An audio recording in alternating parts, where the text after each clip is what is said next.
galera, voltamos e, bom, vamos lá. A gente tem aqui agora a norma de eficácia limitada a ser tratada por nós, né? E aí eu vou te mostrar mais um exemplo. Vamos dar um pulinho aqui no nosso inciso 32. E aí a gente vai apresentando as várias informações. 32 está aqui, ó, na telinha para vocês. 32. Olha que barato nós temos aqui. Nós encontramos o seguinte: o Estado promoverá, na forma da lei, a defesa do consumidor.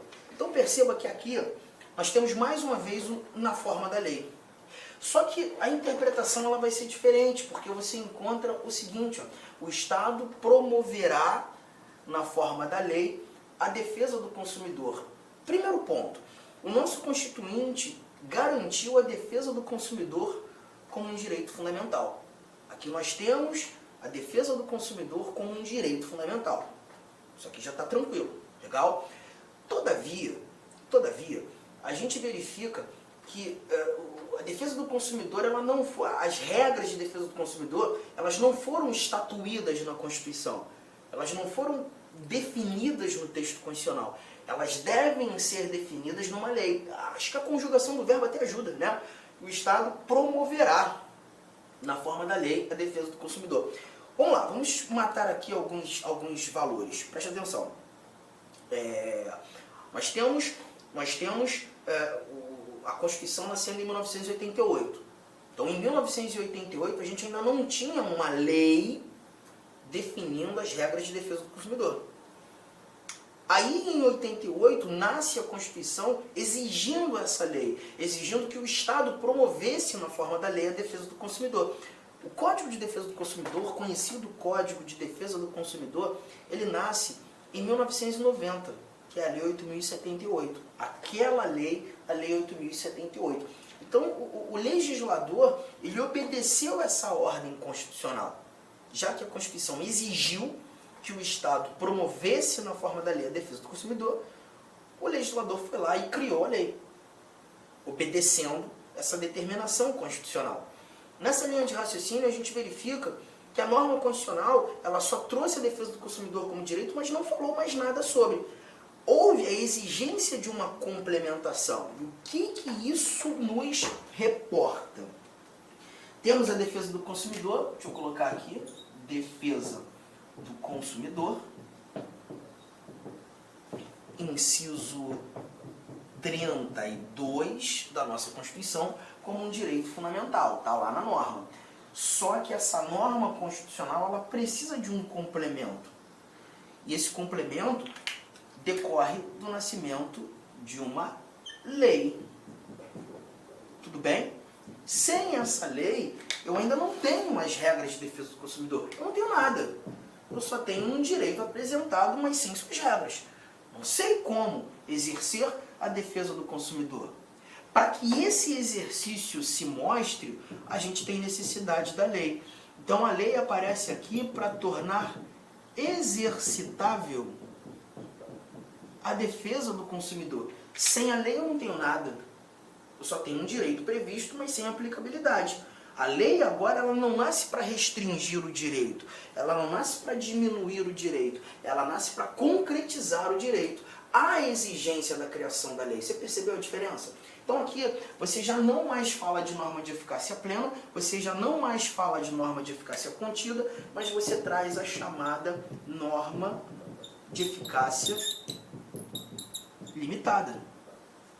A norma de eficácia limitada, nesse instante, ela aparece justamente para garantir que um direito seja efetivamente exercitável pelo complemento legal. Então, peraí, vamos lá. A norma nitidamente não é completa. A norma constitucional nitidamente não é completa. Então, eu boto essa norma, tem o sentido, mais uma vez, não integral. Estamos juntos? Não integral. Só que, nesse caso, a aplicabilidade não é imediata. A aplicabilidade se mostra mediata, dependente de complementação dependente de complementação legal. Eu só vou ter efetividade na norma a partir do momento que surgir a complementação. E é essa complementação que vai fazer com que o exercício, com que a proteção, com que aquele direito seja genuinamente exercido por mim e por você. Para alguns doutrinadores, lembra, Maria Helena Diniz, né, ela traz outros nomes e ela diz que essa norma é uma norma de eficácia relativa, de novo traz como relativa, mas diz ser dependente de complementação.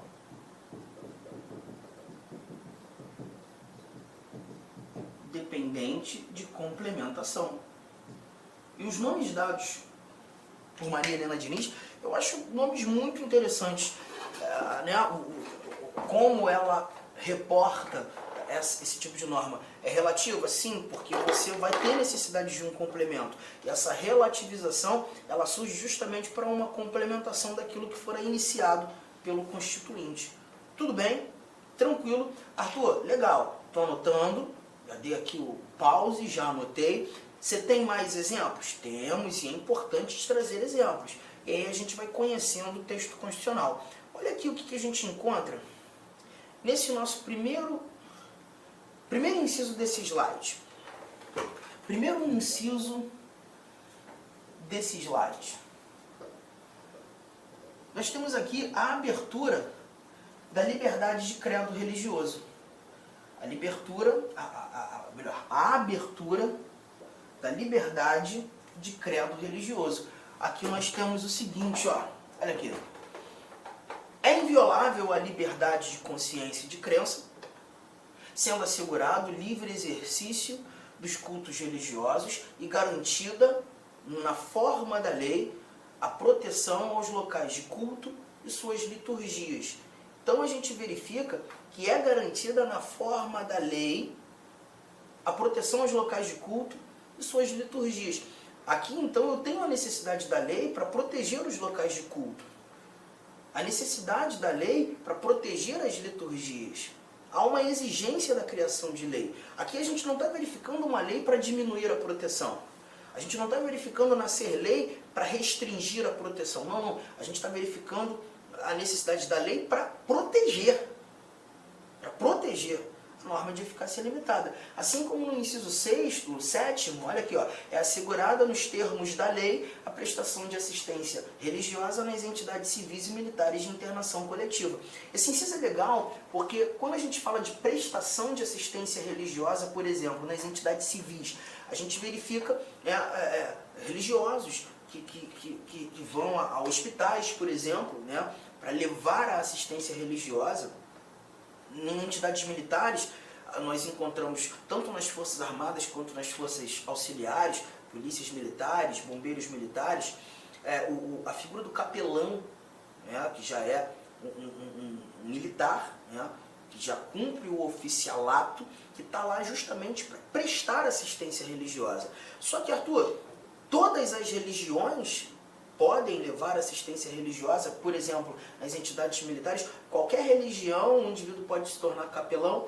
Não, aí você tem a necessidade que lei regulamente isso, né? Hoje, salvo engano, você tem algumas ramificações religiosas, como o protestantismo, como o catolicismo, salvo engano, o espiritismo, líderes espíritas também, né? Pastores, padres, líderes espíritas, mas você não tem para todas as religiões.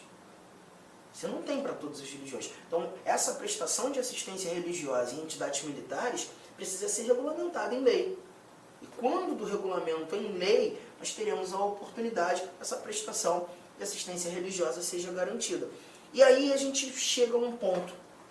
Você está percebendo que o exercício do seu direito, nesse contexto, ele depende de uma complementação legal. E aí, muitas vezes, em sala de aula, quando o aluno está viajando comigo, imbuído comigo nessa interpretação, ele pensa assim, caramba, mas isso é muito confuso, né? Porque perceba, aí eu tenho um direito, o Constituinte me deu o direito, está lá escrito na Constituição, só que em alguns casos, para eu exercer esse direito que o Constituinte me deu, eu tenho que aguardar a regulamentação. Esse direito precisa ser regulamentado. Arthur, a minha preocupação é a seguinte, E se o legislador não regulamentar?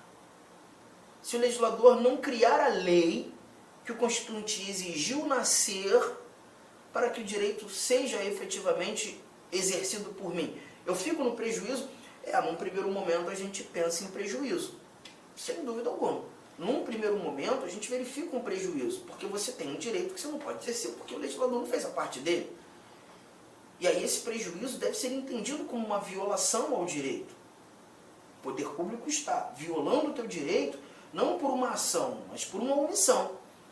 E é por isso que quando a gente estuda direitos e deveres individuais e coletivos, esse nosso artigo 5º, quando a gente chega lá no finalzinho do artigo 5º, nós encontramos uma sequência de incisos que apresenta para a gente os chamados remédios constitucionais. O Constituinte sabia que no dia a dia, no cotidiano, esses nossos direitos poderiam sofrer restrições arbitrárias, poderiam sofrer violações, arbitrariedades, ilegalidades. E para essas ilegalidades, para essas arbitrariedades, ou até mesmo uma omissão que configura uma violação, que é o caso aqui, o Constituinte nos deu remédios, que são ações judiciais, como regra geral, e nós teremos a oportunidade de levar ao conhecimento do Poder Judiciário, falar para o Judiciário, o Poder Público violou o meu direito. O Judiciário aqui, o Poder Público atingiu o meu direito. O Poder Público não fez aquilo que deveria fazer e isso me gera um prejuízo. E o Judiciário vai ser competente para resolver o problema.